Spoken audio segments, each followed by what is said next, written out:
Être une bonne entrepreneuse pour moi, c'est être curieuse. Avant de racheter My English School France, j'étais employée de la structure comme directrice du centre de Lyon. En 2020, j'ai racheté, mais avant tout ça, j'étais aussi directrice commerciale dans d'autres groupes comme dans le digital. J'étais spécialiste de tout ce qui est référencement SEO, SIA pour accompagner les sociétés qui souhaitaient se référencer sur Google. Et avant ça encore, j'étais entre la France et l'Espagne parce que je travaillais pour un gros groupe assez connu mondialement dans les séjours linguistiques. On envoyait un peu des personnes dans le monde entier pour pouvoir améliorer l'anglais en immersion dans les pays cibles comme l'Angleterre, l'Australie, les États-Unis. Et j'ai fait ça pendant plus d'1 an entre la France et l'Espagne. Donc du lundi au mercredi, j'étais en France et du mercredi au dimanche, j'étais en Espagne. Non, c'était l'inverse, mais c'est pas grave. Ce qui m'a poussée à entreprendre, c'est un peu le fait de ne pas avoir le choix. En fait, pendant la crise Covid, c'était où je décidais de reprendre ma société, où je ne savais pas ce qui allait arriver des 6 collaborateurs qui étaient avec moi à l'époque. Donc je me suis dit, il faut reprendre cette société. J'ai toujours rêvé d'être dans l'entrepreneuriat. J'ai toujours eu un peu l'esprit à vouloir apporter ma vision, apporter des solutions, mais jamais dans mes propres sociétés. J'ai essayé 2-3 fois de créer des petits trucs qui n'avaient pas fonctionné. Et puis j'ai racheté My English School, qui a été vraiment une aubaine pendant le Covid, qui m'a lancée dans l'entrepreneuriat, mais j'étais vraiment toute seule à cette période-là, donc ça a été très compliqué pour les démarrages. Alors au moment où j'ai racheté, en effet, la société n'allait pas très bien, mais elle était détenue par un groupe italien qui faisait plus de 40 millions d'euros de chiffre d'affaires, donc autant dire qu'ils n'avaient pas de problème, eux, avec le fait d'avoir une cellule qui ne fonctionnait pas exactement comme ils le souhaitaient.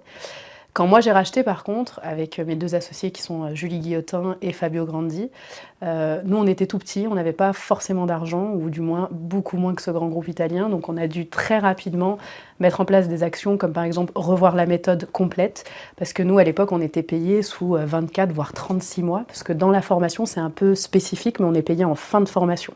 Donc il a fallu qu'on revoie toute notre méthode, qu'on améliore les prix, qu'on renégocie tous les contrats qu'on avait, si j'en nomme un.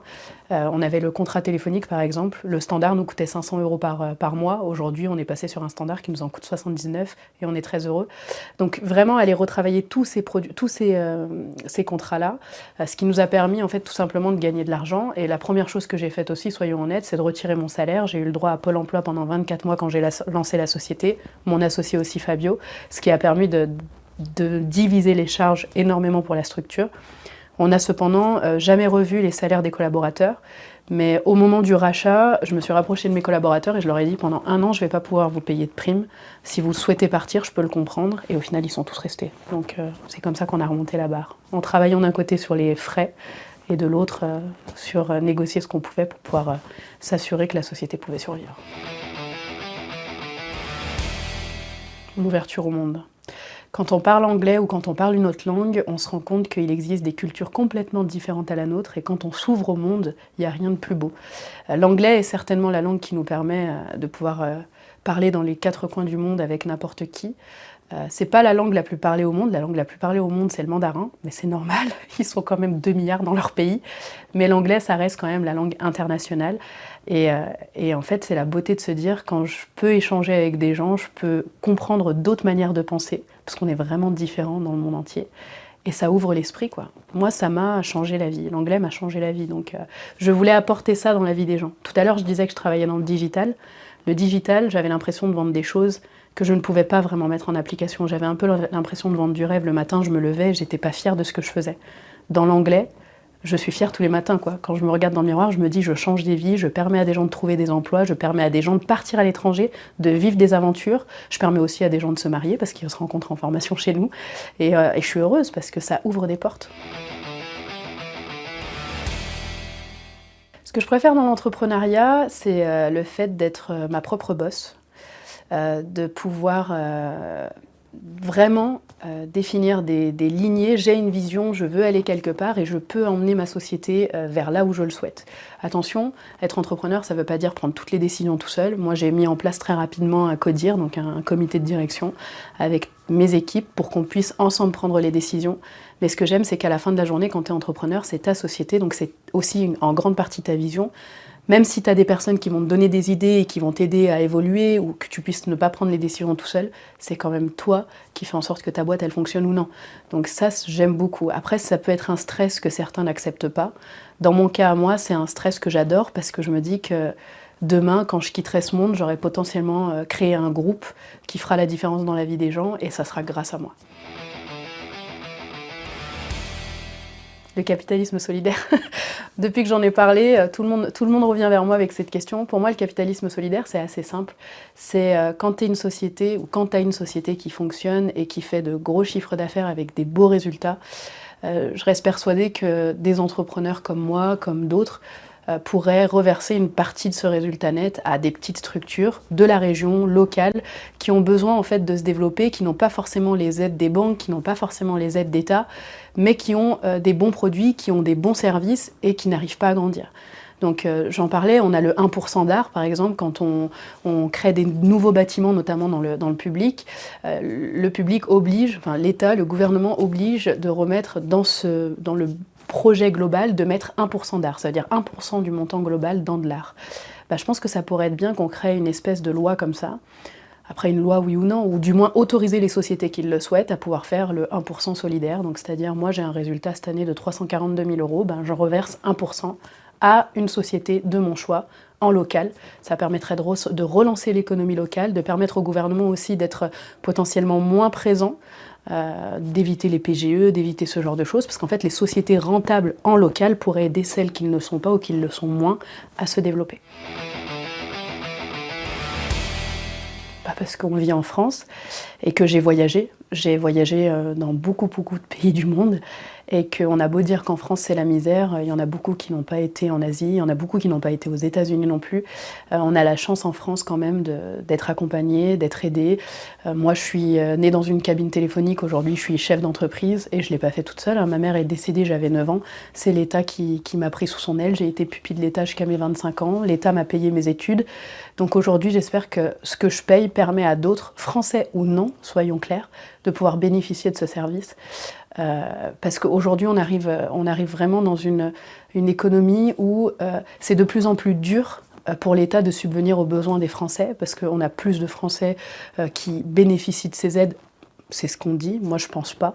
Je pense surtout qu'on est dans un pays où le socialisme, des fois, arrive à ses limites, mais même s'il arrive à ses limites, je continue et je souhaite continuer à participer à ce système-là, parce que je suis contre le capitalisme unique.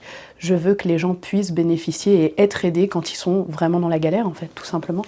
Pas tout le monde bénéficie des aides sans raison, contrairement à ce qu'on essaye de nous faire croire. Souvent, il y a des vraies raisons derrière. Donc voilà, je veux participer à ça, à cet effort collectif. J'y ai cru pendant longtemps. Parce que je pense que je suis une des raisons... Enfin, pour moi, la méritocratie a vraiment fonctionné. À l'époque où je suis née, moi je suis née dans les années 90. Dans les années 90, si tu avais envie d'y arriver, tu pouvais y arriver. Puis après, j'ai un nom quand même. Moi, mon nom initial, c'est Déborah Thirion, mon nom de naissance, Guillotin maintenant. Donc j'ai un nom qui me permet aussi de pouvoir bénéficier de cette méritocratie. Mais dernièrement, j'ai lu un article qui disait que la méritocratie, en fait, on se rend compte que ça représente que 2%. C'est-à-dire 2% des Français qui sont nés au plus bas et qui ont réussi, de par leur travail, à aller dans les hautes sphères. Et en fait, ça me pose problème parce que je me dis que la méritocratie devrait exister, parce qu'on est quand même dans un pays où, si demain tu veux travailler et tu veux faire les choses bien, on devrait pouvoir t'aider et t'accompagner. Mais je sais pas si j'ai le droit de dire ça, mais ce qui est malheureux, c'est qu'aujourd'hui, j'ai racheté un média dernièrement, et en faisant des analyses, je me suis rendu compte que quand il y a des radiations de société, dans 95% des cas, ceux qui se retrouvent avec des interdictions de gestion, après avoir fait faillite, c'est des musulmans, c'est des personnes qui ont des noms arabes, c'est pas des personnes qui ont des noms français. Et j'ai l'impression qu'aujourd'hui, on a beau dire ce qu'on veut, la méritocratie, elle est ok pour les personnes qui ont des noms franco-français, mais elle est un peu moins pour des noms qui sont différents, et je trouve ça dommage.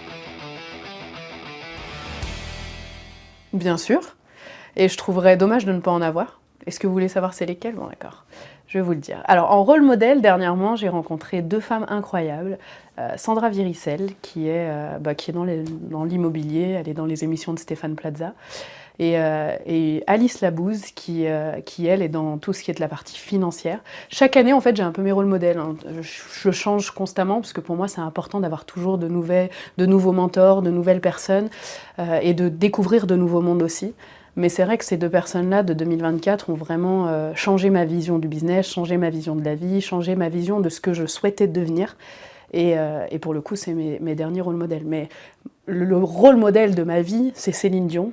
Mais bon, c'est parce que je l'adore, mais ça c'est une autre chose. Elle est partie de rien, faut le dire, hein, ils étaient 13, elle dormait dans un tiroir et elle est devenue ce qu'elle est devenue aujourd'hui, donc je me dis qu'elle vraiment, elle a réussi sa vie, et au-delà de la chanson, elle est surtout, elle a des business incroyables, elle fait fructifier son argent.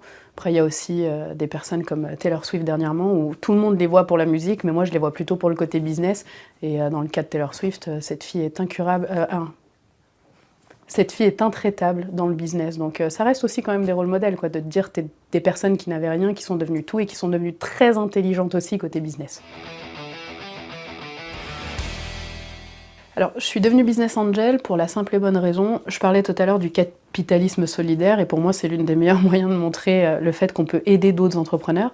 Aujourd'hui en France, j'ai pas la possibilité, et c'est vrai, de prêter de l'argent à une société qui existe déjà, à une société qui fonctionne. Par contre, j'ai la possibilité d'investir dans le capital de start-up qui se développent, donc les aider en prenant une part du capital. Je n'ai pas la possibilité de leur donner l'argent, donc ça n'existe pas en France, on n'a pas le droit de donner de l'argent à une structure, enfin à une personne morale. Donc quand on a des artisans qui, eux, existent déjà, tu ne vas pas leur acheter des parts de société, il n'y a aucun intérêt. Par contre, aider des petits qui souhaitent se lancer et les banques ne les suivent pas, parce que c'est le cas en France, quand tu n'as pas 3 bilans positifs, la banque ne te prêtera pas d'argent. Il y a besoin de business angels, on a besoin de personnes qui ont réussi à faire de l'argent et qui ont envie d'aider cette économie locale, ou cette économie nationale d'ailleurs, à pouvoir se développer. Donc c'est pour ça que je l'ai fait. Et un autre point, j'investis que dans des startups qui ont un réel intérêt pour l'humain, pas pour des startups qui vont faire des choses qui sont simplement capitalistiques avec l'idée de toujours faire plus d'argent. J'ai besoin que les sociétés dans lesquelles j'investisse puissent vraiment redonner à l'humain.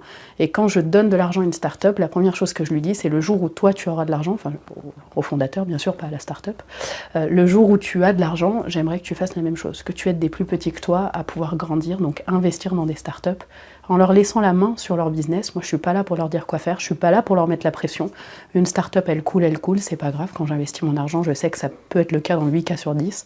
Je veux pas leur mettre la pression, mais je veux leur montrer je suis là, je veux t'aider, et le meilleur moyen de le faire, c'est de te prêter de l'argent, de t'en donner juste. D'être curieux. Le meilleur conseil que je pourrais donner à un entrepreneur, c'est d'être curieux, au-delà du fait d'être bien accompagné, parce que ça c'est une certitude, que ce soit avocat fiscaliste, comptabilité, expert comptable, peu importe. Être bien accompagné, mais être surtout curieux.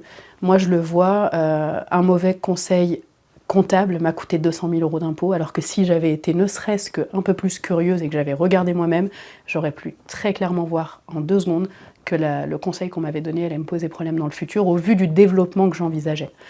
Un expert comptable ou un avocat fiscaliste, si ils vous accompagnent, ils n'ont pas votre vision, ils ne connaissent pas les choses que vous souhaitez mettre en place, donc ils vont vous donner des conseils en fait, qui sont souvent court-termistes. Mais si vous avez une vision longue, c'est super important d'être curieux vous-même et d'aller chercher les choses. Moi, je suis devenue une experte en montage de société, je suis devenue une experte littéralement en fiscalité. Aujourd'hui, je débat avec mes avocats fiscalistes sur certaines solutions qu'ils mettent en place pour leurs propres clients. Donc, c'est le meilleur conseil que je peux vous donner. Personne ne pourra savoir mieux que vous votre business. Pendant des années, j'ai fait mon bilan comptable jusqu'à ce qu'au bout d'un moment, je me rende compte que j'avais que 200 € d'écart avec ma comptable et que je pouvais lui faire confiance, quoi. Alors, dans mon monde à moi de la formation, non. Moi, je le vois pas vraiment. Je vois pas la problématique d'être une femme. Mais dans le monde, par exemple, d'Alice Labouze, dont je parlais tout à l'heure, dans la finance, oui, c'est un vrai problème, parce qu'aujourd'hui, en 2024, dans la finance, il existe encore des clubs privés et réservés uniquement aux hommes. Il est clairement indiqué, les femmes ne peuvent pas venir. Donc je trouve que c'est quand même assez incroyable de se dire qu'en 2025, des clubs privés se permettent de ne pas accepter des femmes. Et donc oui, dans ce domaine-là, qu'est la finance par exemple, le plafond de verre existe réellement pour les femmes. Ouais. Dans le domaine de la formation, je ne peux pas dire ça, ça serait un mensonge. Je ne le vis pas. Alors, pour moi, l'équilibre vie privée, vie perso est primordial, autant pour moi que pour mes collaborateurs et mes associés, parce que la vie est courte. En moyenne, une femme va vivre 76 ans, un homme va vivre 70, je crois que c'est ça, je suis même pas sûre. Sauf que sur l'échelle de l'humanité, l'homme représente, sur une échelle qui est de 40 cm, l'homme représente même pas 0,7 cm. Donc je me dis, la vie est tellement courte que si on passait notre vie entière à travailler constamment comme des acharnés, ça serait quand même dommage. Donc non, la vie personnelle est extrêmement importante. Pour moi, c'est la priorité numéro 1 et vient ensuite le travail. La présence sur les réseaux sociaux, au début, on l'avait mise en place parce qu'on se rend compte qu'avec les générations qui arrivent, il est très important de connaître la personne qui est derrière un service ou derrière un produit. On n'est plus comme à l'époque de nos parents où en gros on avait un service ou un produit et puis on l'achetait parce qu'on aimait bien. Aujourd'hui, on a besoin de comprendre à qui on achète et pourquoi on achète. Donc c'est pour ça qu'on a mis en place tous nos réseaux sociaux. Après, moi je suis un peu bizarre, c'est-à-dire que je suis tellement une aliénée dans le monde de l'entrepreneuriat que ça marche très bien, parce que quand t'entends une patronne dire qu'elle adore se faire taxer à 70%, je me fais insulter sur les réseaux sociaux en mode « t'es une menteuse ». Je m'en fous. Mais au-delà de ça, aujourd'hui, c'est devenu une vraie manière de pouvoir m'exprimer au-delà de la formation, au-delà de mon business, qui fait qu'aujourd'hui, je travaille avec des organes gouvernementaux pour trouver des moyens d'améliorer la qualité dans la formation. Donc ça m'a permis en fait d'ouvrir beaucoup plus de portes, d'être présente sur les réseaux sociaux. On me propose des partenariats pour aller vendre d'autres produits, c'est pas trop mon délire, mais je sais que les réseaux sociaux aujourd'hui, ça peut être une source de revenus au-delà de son business si vraiment tu as une présence forte. Mes enfants. Ma plus belle réussite, je le dis, j'ai abandonné un Porsche Macan pour un 5008.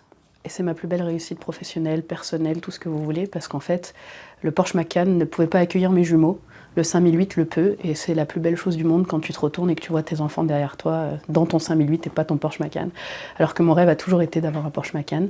De changer de véhicule, ça m'a pas du tout posé problème, ça a été vraiment ma plus belle réussite personnelle, de me dire waouh, aujourd'hui je suis mère de famille, je roule en 5008 et je suis très fière. Alors oui et non. Utopiste parce que oui, j'ai des pensées qui sont utopiques. Par contre, je suis très réaliste dans le sens où je sais que ce que je pense ne pourra jamais fonctionner parce que je suis, entre guillemets, encore trop une aliénée, en fait, Comment expliquer ça? J'ai 35 ans depuis 3 jours. Donc j'ai 35 ans depuis 3 jours et quand je parle aux gens qui ont 35 ans aujourd'hui, on est dans un monde où on me dit « moi j'ai envie de faire plus de thunes, toujours plus de thunes, toujours plus de thunes, c'est moi, c'est moi, c'est moi et les autres j'en ai rien à faire ». À côté de ça, on va parler à des gens qui ont 60 ans et eux vont te dire l'important c'est la France, c'est la communauté, c'est le patriotisme. Et en fait moi je suis un peu en mode patriotiste, j'ai envie de donner, j'ai envie d'aider, donc je me retrouve plus du côté de la soixantaine que des 35 ans d'aujourd'hui. Et je me dis si je vois aujourd'hui les investisseurs, les personnes qui arrivent sur le marché, on est beaucoup plus dans l'individualisme que dans le groupe. Et du coup, non, je me rends compte que ma vision à moi, même si j'en parle, même si je fais en sorte qu'on la voit de plus en plus, elle est très utopiste parce que les gens de ma génération, c'est pas ce qu'ils veulent. Eux, ils veulent toujours plus d'argent dans leur poche. Et je trouve ça dommage. Parce que le jour où on meurt, on n'emporte pas notre argent dans la tombe. Là, mon prochain projet pour l'avenir, c'est Lyon Entreprise, que je disais tout à l'heure sur la partie entrepreneuriale, accompagner les entrepreneurs, leur donner une safe place, parce que on le voit pas beaucoup et on n'en parle pas beaucoup, mais le mal-être de l'entrepreneur est réel. Le fait que les entrepreneurs ne se sentent pas soutenus, c'est réel. Le fait que quand un entrepreneur perd une société, dans beaucoup de cas, je crois que c'est plus de 50% des cas, il finit en faillite personnelle. Dans le fait qu'aujourd'hui, encore en 2025, on a des entrepreneurs qui se suicident. J'ai eu le cas d'un ami qui s'est suicidé en juillet dernier parce qu'il a perdu sa société. On a un tel mal-être des entrepreneurs parce qu'ils n'ont pas de soutien, ils n'ont pas d'accompagnement, que j'ai envie d'en faire mon cheval, vraiment mon cheval de bataille où je les accompagne et on ne devrait jamais avoir un entrepreneur en France qui se fout en l'air parce que sa boîte a coulé. Quoi qu'il en soit, peu importe avec qui vous parlez, on reste des humains, que ce soit Bernard Arnault, le président de la République, ils se lèvent chaque matin, ils font la même chose que nous, ils vont aux toilettes. Donc, si vous avez quelque chose à faire dans la vie, n'oubliez jamais que l'humain reste la priorité. Peu importe que vous soyez tout seul, que vous ayez des amis, que vous soyez accompagné ou pas, N'hésitez pas à aller voir les gens, à aller vers les autres, parce que c'est la plus belle chose du monde. Quand vous allez ouvrir votre cœur à une autre personne, vous allez vous rendre compte que les gens n'attendent que ça. On est dans un monde où les gens sont de plus en plus seuls et on a besoin de reconnecter ensemble. Donc levez-vous, allez voir quelqu'un, parlez, découvrez d'autres personnes, pas forcément des gens que vous connaissez, allez voir des gens qui n'ont rien à voir avec vous, qui ont des visions politiques différentes, des chefs d'entreprise qui sont plus gros que vous, n'hésitez pas à les appeler, demandez-leur des conseils, demandez-leur s'ils peuvent vous voir pour boire un café, et vous allez voir que ça va vous aider, que vous soyez entrepreneur ou non, ça va vous aider à ouvrir vos chakras, à découvrir le monde et à toujours vous améliorer, parce qu'à la fin de la journée, on s'en fout d'être meilleur que les autres, ce qu'on veut c'est d'être meilleur que la personne qu'on était hier.